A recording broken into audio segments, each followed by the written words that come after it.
অত্যন্ত সংক্ষিপ্ত এবং মূল্যবান বক্তব্য প্রদানের জন্য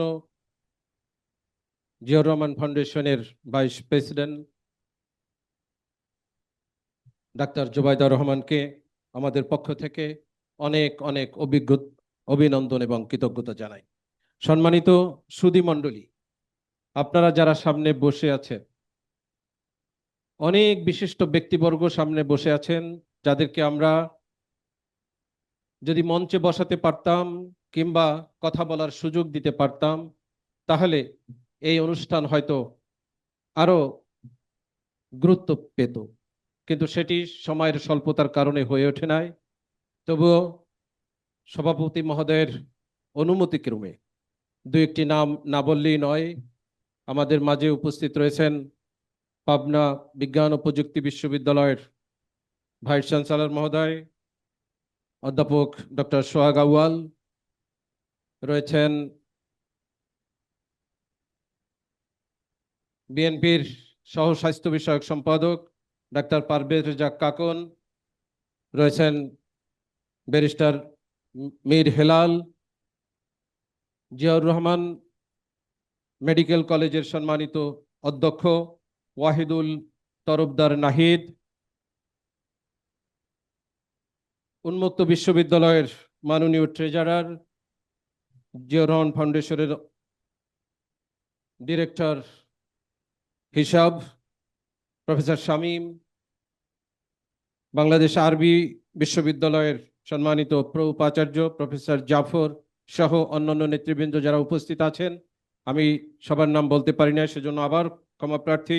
এই নামগুলো আমি সভাপতি মহোদয়ের অনুমতিক্রমেই বলেছি। সম্মানিত সুধী, এ পর্যায়ে বক্তব্য দানের জন্য সবিনয় অনুরোধ করছি আজকের অনুষ্ঠানের সম্মানিত প্রধান অতিথি, জিয়াউর রহমান ফাউন্ডেশনের প্রেসিডেন্ট, এদেশের 18 কোটি মানুষ, শুধু বগুড়া নয়, শুধু বাগবাড়ি নয়, এদেশের 18 কোটি মানুষের নয়নের মণি, যার অপেক্ষায় গোটা বাংলাদেশ, জিয়াউর রহমান ফাউন্ডেশনের প্রেসিডেন্ট জনাব তারেক রহমান। জনাব তারেক রহমান।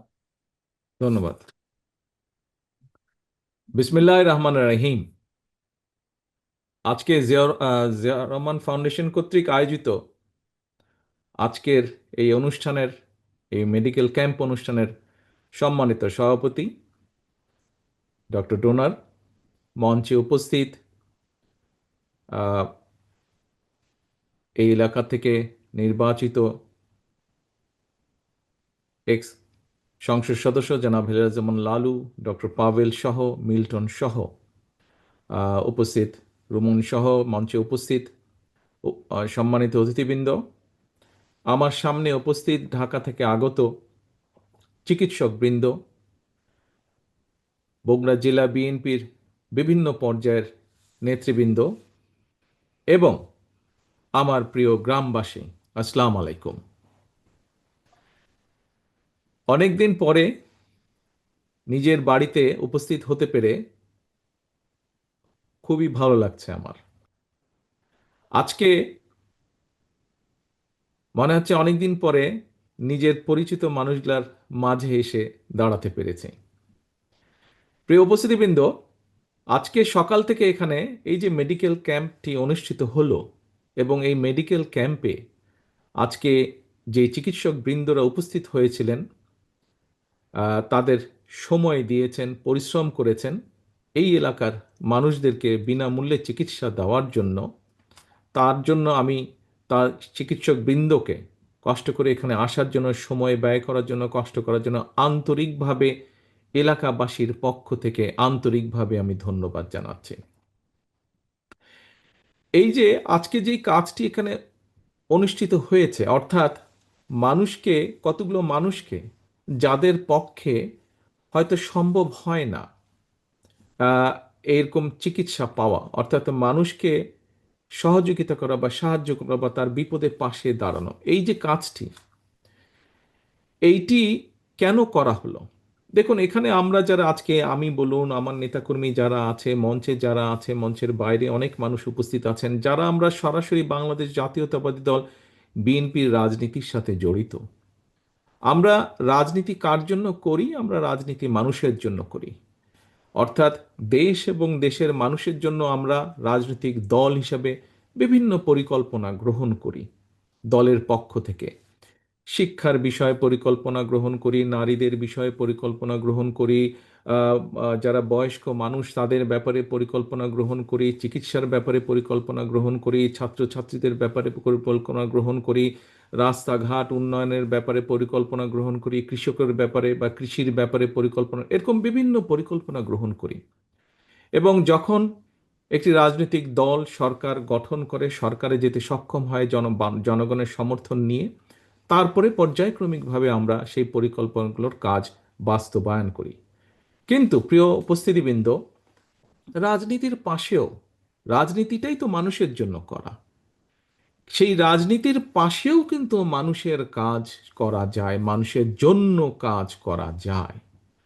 কারণ রাজনীতিও করি আমরা মানুষের জন্য, অর্থাৎ মানুষ কিন্তু মানুষের জন্য। আল্লাহ তাআলা আমাদেরকে সৃষ্টি করেছেন সৃষ্টির সেরা জীব হিসাবে, এবং সেই হিসাবে আমাদের দায়িত্ব হচ্ছে যেমন একজন মানুষ যার পক্ষে সম্ভব, সে যেরকম আরেকজন মানুষ যার পক্ষে সম্ভব নয় তাকে সাহায্য করা, সহযোগিতা করা, একইভাবে মানুষের দায়িত্ব হচ্ছে পৃথিবীর তাবৎ আল্লাহর সৃষ্টি সকল কিছুর প্রতি যত্ন নেওয়া। এবং এই সকল বিবেচনা বোধ থেকেই আজকে থেকে প্রায় 27 বছর আগে জিয়া রহমান ফাউন্ডেশনের ভিত্তি প্রতিষ্ঠিত হয়।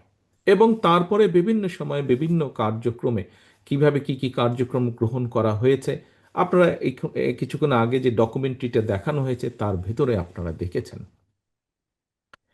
এখন আজকে যেহেতু এখানে মোস্টলি চিকিৎসক বৃন্দ এখানে উপস্থিত আছেন, এখানে চিকিৎসা ক্যাম্প বা মেডিকেল ক্যাম্প একটি হয়েছে, আমি এই অনুষ্ঠানের যেই মূল বিষয়টি সেটির ভিতরে থেকে আমি সামান্য দু একটি কথা আপনাদের সামনে তুলে ধরতে চাই।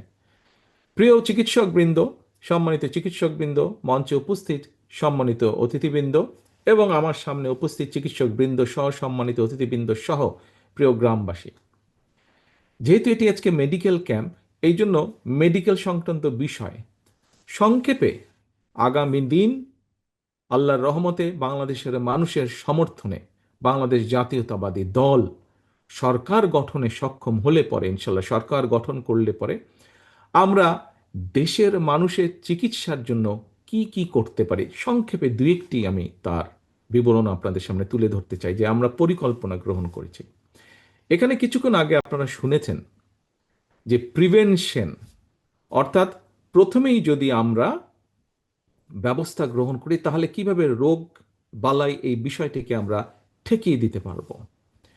এই প্রিভেনশন নিয়ে আমরা কাজ করছি পৃথিবীর উন্নত দেশগুলোতে, সব দেশগুলোতেই। যেমন আমি যে যুক্তরাজ্যে বসবাস করছি, এই দেশে যে সকল নাগরিক বৈধভাবে এই দেশে বাস করে, যে কোনো নাগরিক তার যে কোনো রকমের চিকিৎসা এই দেশের সরকার বহন করে এবং চিকিৎসা ব্যবস্থা নেয়। প্রিয় উপস্থিতি বন্ধু, এই দেশে জনসংখ্যা হচ্ছে 7 কোটি যুক্তরাজ্যে, বাংলাদেশের জনসংখ্যা প্রায় 20 কোটি অন্তত। এই দেশের সরকারগুলো, যদিও এই দেশটা ভূখণ্ড হিসাবে বড় কিন্তু জনসংখ্যা ছোট, কিন্তু বাংলাদেশ ভূখণ্ড হিসাবে এই দেশের তুলনায়, যুক্তরাজ্যের তুলনায় ছোট হলেও জনসংখ্যার ভিত্তিতে অনেক বড়, বাংলাদেশ 3 গুণ বড়। কিন্তু এই যুক্তরাজ্যের সরকারও এই চিকিৎসা ব্যবস্থায় মানুষকে দিতে গিয়ে হিমশিম খাচ্ছে। তারা একটা ধনী দেশ কিন্তু তারপরেও তারা হিমশিম খাচ্ছে। তাহলে চিন্তা করুন বাংলাদেশের কি অবস্থা হবে। আমরা তো এখনো সেরকম ধনী দেশ হতে পারিনি, এখনো আমরা মধ্যবিত্ত বা একটি গরিব দেশের কাছাকাছি আমরা হয়তো একটা দেশ। আমাদেরকে আরো অনেক দূর যেতে হবে, অনেক পরিশ্রম করতে হবে, দেশটাকে আমাদের গড়ে তুলতে হবে, আমাদেরকে সামনে এগোতে হবে। এখন কিন্তু এই যে চিকিৎসা ব্যবস্থা, বাংলাদেশে যদি 20 কোটি মানুষের, প্রত্যেকটা মানুষের তো চিকিৎসা পাবার অধিকার আছে, প্রত্যেকটা মানুষের। এই যে দেখলেন আপনারা একটু আগে যে ছবি দেখলাম আমরা ডকুমেন্টারিতে, আমরা দেখেছি যে দেখুন হাসপাতালের বারান্দাগুলোতে, হাসপাতালে বেড নাই, বারান্দাগুলোতে মানুষ শুয়ে আছে চিকিৎসা নেওয়ার জন্য। সেটি কেবিনের বারান্দা হোক, হাসপাতালের বারান্দা হোক, কি একটা করুণ একটা দৃশ্য এটা। এখন এই যে আমরা যতই হাসপাতাল তৈরি করি, যতই যা করি না কেন, অর্থনৈতিক অবস্থার উপর একটি চাপ পড়ে। এই যে মানুষগুলো আসছে, তাদেরকে চিকিৎসা দিতে হয়, ডাক্তার লাগে, নার্স লাগে, হসপিটালে বেড লাগে, অপারেশনের জিনিসপত্র লাগে, ওষুধপত্র সব কিছু লাগে। এখন যুক্তরাজ্যের মতন দেশ হিমশিম খাচ্ছে। হ্যাঁ, এখনো এদের দেশে বারান্দায় রুগী থাকে না, নিচে রুগী থাকে না, বিছানাতেই থাকে, তারপরেও তারা হিমশিম খাচ্ছে। এখন একটি রাজনৈতিক দল, যেই দলটি বিএনপি, যে একটি রাজনৈতিক দল, যেই দলটি মানুষের জন্য কাজ করতে চায়, আমরা চাই দেশের মানুষকে সুস্থ রাখতে, একই সাথে তাদেরকে স্বাস্থ্য সেবা পৌঁছে দিতে। সেই জন্য আমরা পরিকল্পনা গ্রহণ করেছি। এখানে বেশ কিছু মুরব্বী উপস্থিত আছেন। আমি এখানে সামনে যে প্যান্ডেল নিচে মানুষ বসে আছেন, বেশ কিছু মুরব্বী উপস্থিত আছেন।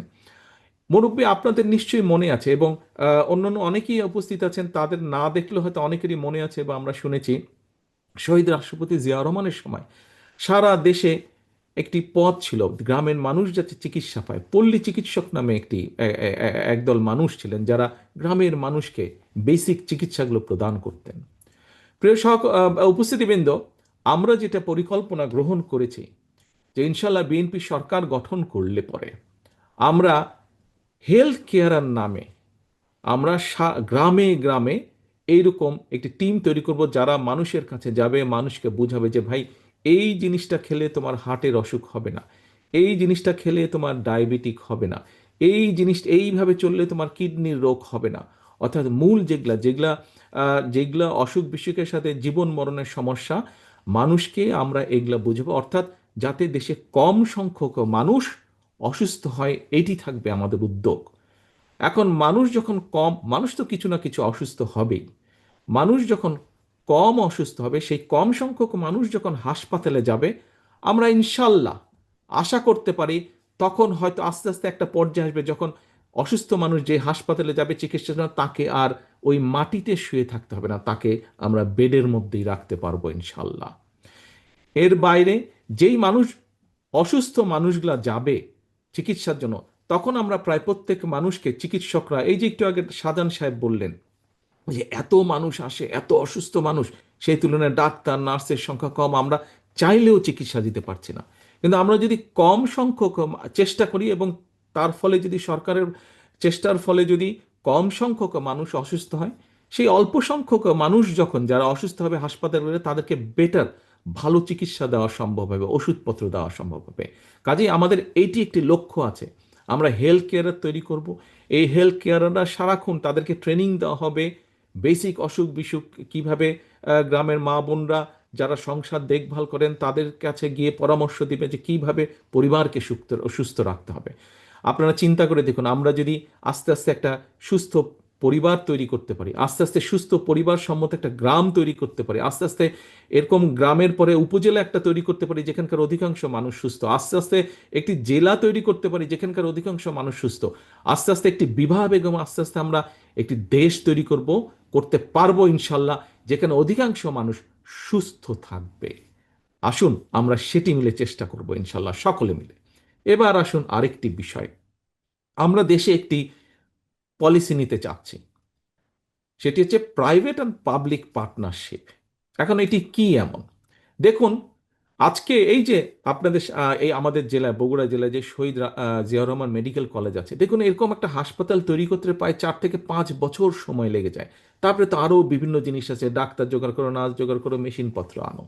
কিন্তু আমরা দেখেছি প্রাইভেট সেক্টর এই মুহূর্তে বাংলাদেশের বিভিন্ন হিসাব নিকাশ যা বলে, যে সরকারি ব্যবস্থাপনায় যেই সব কিছু অবকাঠামো গড়ে উঠেছে, ইনফ্রাস্ট্রাকচারে অবকাঠামো গড়ে উঠেছে স্বাস্থ্য খাতে, ঠিক মোটামুটি সমান পরিমাণ অবকাঠামো গড়ে উঠেছে প্রাইভেট সেক্টরে। এখন ধরেন আমি একটা উদাহরণ দিই, ঢাকার পিজি হাসপাতালের নাম আপনারা শুনেছেন। সেই পিজি হাসপাতালে ধরেন একজন মানুষ গেল ক্যান্সারের চিকিৎসার জন্য। এখন এই যে ক্যান্সারের চিকিৎসা, সেখানে যে ক্যান্সারের মেশিন আছে, সেই মেশিন হয়তো 100 জন মানুষকে মাসে চিকিৎসা দিতে পারে, কিন্তু সেখানে 200 জন মানুষ লাইন দিয়ে আছে। এখন এই যে 200 জন মানুষ লাইন দিয়ে আছে, বাকি যে 100-র বাইরে যে আরো 100 জন আছে, এই 100 জনও তো মানুষ, তাদেরও তো চিকিৎসা পেতে হবে। আমরা একটি পলিসি গ্রহণ করতে চাচ্ছি, একটি প্রাইভেট হসপিটাল যাদের কাছে একটি মেশিন আছে, সেই মেশিন 100 জনকে দিতে পারে, কিন্তু যেহেতু প্রাইভেট হসপিটাল, সেখানে খরচ বেশি, সেখানে হয়তো মাত্র 40-50 জন মানুষ যায়, বাকি 50 জন তাদের খালি থাকে, তারা সেই মেশিনে সার্ভিস দিতে পারে না, 50 জনের সিট খালি থাকে। আমরা যেটা করতে চাইছি, সেটা হচ্ছে আমরা সেই হসপিটালের সাথে কথা বলবো, হিসাব নিকাশ করব তার কি খরচ হয়। আমরা ওই যে এখানে যে পিজি হাসপাতালে 100 জন বাড়তি আছে লাইনের মধ্যে, সেই 100 জনের থেকে 50 জন নিয়ে আমরা এই প্রাইভেট হসপিটালটাকে দিয়ে দিব, বলবো যে তুমি এর চিকিৎসা দাও, খরচ আমরা তোমাদেরকে দিব। তার ফলে কি হচ্ছে, এইভাবে করে আমরা ভাগ করে দিব। এই যে বাড়তি যারা রুগী থাকবে, এইভাবে করে যেই সকল হসপিটাল আছে, ধরেন ক্যান্সারের বিষয় আমরা ভাগ করে দিব, আমরা হার্টের রোগীর বিষয়ে ভাগ করে দিব, আমরা ডায়াবেটিক ডায়ালিসিস পেশেন্টকে ভাগ করে দিব, কিডনির পেশেন্ট যেগুলো সিরিয়াস সিরিয়াস অসুখ বিসুখ আছে, এগুলাকে আমরা বিভিন্ন প্রাইভেট হসপিটাল যাদের সেই ক্যাপাসিটি আছে, যারা সেই চিকিৎসা দিতে পারে, যারা ভালো হসপিটাল, এইভাবে করে আমরা ভাগ করে দেব। তার ফলে কি হবে দেখেন, শহীদ জিয়াউর রহমান মেডিকেল কলেজ করতে প্রায় 5 বছর, 4.5-5 বছর সময় লেগেছিল, 4 বছর সময় লেগেছিল। আর আমরা যদি মোটামুটি হিসাব নিকাশ করে এই পলিসিটি গ্রহণ করতে পারি, আমরা 3 থেকে 6 মাসের মধ্যে দেশের মানুষকে আমরা মোটামুটিভাবে চিকিৎসা দেওয়া শুরু করতে পারবো। কাজেই কাজেই প্রিয় উপস্থিতিবৃন্দ, আমাদের লক্ষ্য হচ্ছে, আমরা আগামী দিনের পরিকল্পনা গ্রহণ করছি যে সরকার ইনশাল্লাহ মানুষের সমর্থনে, আল্লাহর রহমতে সরকার গঠন করতে পারলে আমরা দেশের নারীদের, আমরা যেরকম বলেছি এর মধ্যে আমরা ফ্যামিলি কার্ড দিব, কারণ আমরা চাই দেশের মা বোনদেরকে, এবং এই ফ্যামিলি কার্ডের মালিক হবে, একটি কার্ড দিব আমরা সকল দেশ সরকারের পক্ষ থেকে, প্রত্যেক পরিবারের মা যে থাকবে তার হাতে আমরা দেব, যাতে ধীরে ধীরে সেই মা স্বাবলম্বী হয়ে উঠতে পারে। আমরা যেরকম কৃষকদের ক্ষেত্রে বলেছি আমরা ফার্মার্স কার্ড দেব, ঠিক এই একইভাবে আপনাদের সামনে আমি যে চিকিৎসার যেই বিষয়টি সেটি সংক্ষেপে আমি দুইটি পরিকল্পনার কথা আপনাদের সামনে তুলে ধরলাম। এইভাবে ঠিক আমাদের শিক্ষার ক্ষেত্রে পরিকল্পনা আছে, কিভাবে আমরা আমাদের আগামী দিনের যে ভবিষ্যৎ ছেলেমেয়েরা তাদেরকে আমরা গড়ে তুলব, তাদেরকে আমরা বিভিন্ন রকম ছোটবেলা থেকে তাদেরকে আমরা কয়েকটি ভাষা শেখাবো, তাদেরকে আমরা খেলাধুলায় এক্সপার্ট করব, তাদেরকে আমরা বিভিন্ন সংস্কৃতিতে এক্সপার্ট করব, যাতে শুধু পড়ালেখা না, পড়ালেখার পাশাপাশিও তাদের বিভিন্ন রকম কোয়ালিটি থাকে, যাতে তারা জীবনে সাথে সাথে তারা বাকরির জন্য ঘুরতে না হয়, যাতে যে কোনো জায়গায় তারা যখন পড়ালেখা শেষ করবে সাথে সাথে তারা যাতে চাকরি বাকরি খুঁজে পায়, অথবা নিজের পায়ে স্বাবলম্বী হয়ে দাঁড়াতে পারে। প্রিয় সহকর্মী বৃন্দ, প্রিয় উপস্থিতি বৃন্দ, প্রিয় চিকিৎসক বৃন্দ, যারা আমার সামনে আজকে বসে আছেন, জিয়াউর রহমান ফাউন্ডেশনের মাধ্যমে আমরা চেষ্টা করেছি বিগত 27 বছর ধরে সাধারণ মানুষের পাশে দাঁড়াতে। কতটুকু আমরা পেরেছি পারিনি সেটা হচ্ছে ভিন্ন বিষয়, কিন্তু আমরা আমাদের চেষ্টা করেছি এবং আমাদের এই চেষ্টা আমরা অব্যাহত রেখেছি। একটু আগে আমি বলেছি এখানে আমরা উপস্থিত অধিকাংশ মানুষ হয়তো আমরা বিএনপির রাজনীতির পাশে জড়িত।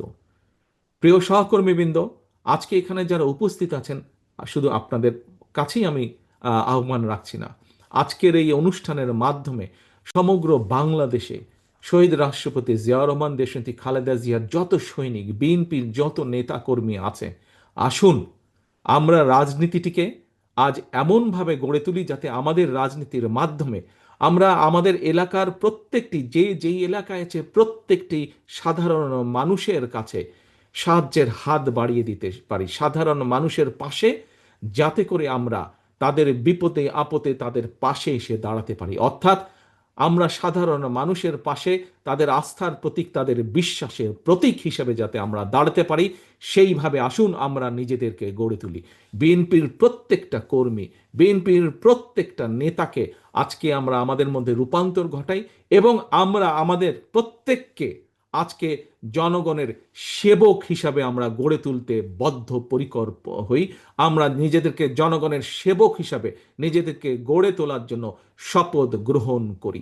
এটিই হোক আমাদের আগামী দিনের রাজনীতির শপথ, এটিই হোক আমাদের আগামী রাজনীতির পরিকল্পনা, এটিই হোক আমাদের আগামী রাজনীতির লক্ষ্য এবং উদ্দেশ্য।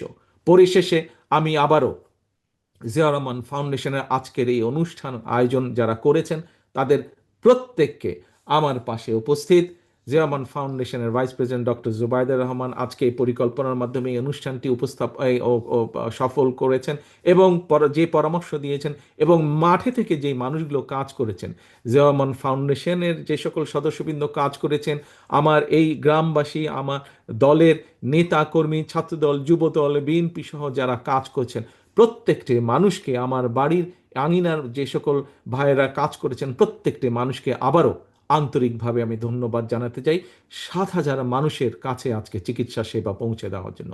পরিশেষে আমি আবারও চিকিৎসকবৃন্দ যারা ঢাকা থেকে কষ্ট করে এসে 7,000 মানুষকে চিকিৎসা দিয়েছেন, তাদের পরামর্শ দিয়েছেন, তাদেরকেও আবার আন্তরিক ধন্যবাদ জানিয়ে শুভকামনা রেখে আসুন, আমাদের লক্ষ্য এবং উদ্দেশ্য একটাই, বাংলাদেশ এবং বাংলাদেশের মানুষকে সেবা প্রদান। সেই প্রতিজ্ঞা রেখে, সেই শপথ রেখে, সেই প্রত্যাশা রেখে আমার বক্তব্য শেষ করছি। আল্লাহ হাফেজ। বাংলাদেশ জিন্দাবাদ। বাংলাদেশ জাতীয়তাবাদী দল জিন্দাবাদ। অত্যন্ত গুরুত্বপূর্ণ এবং দিক নির্দেশনামূলক বক্তব্য প্রদানের জন্য আজকের অনুষ্ঠানে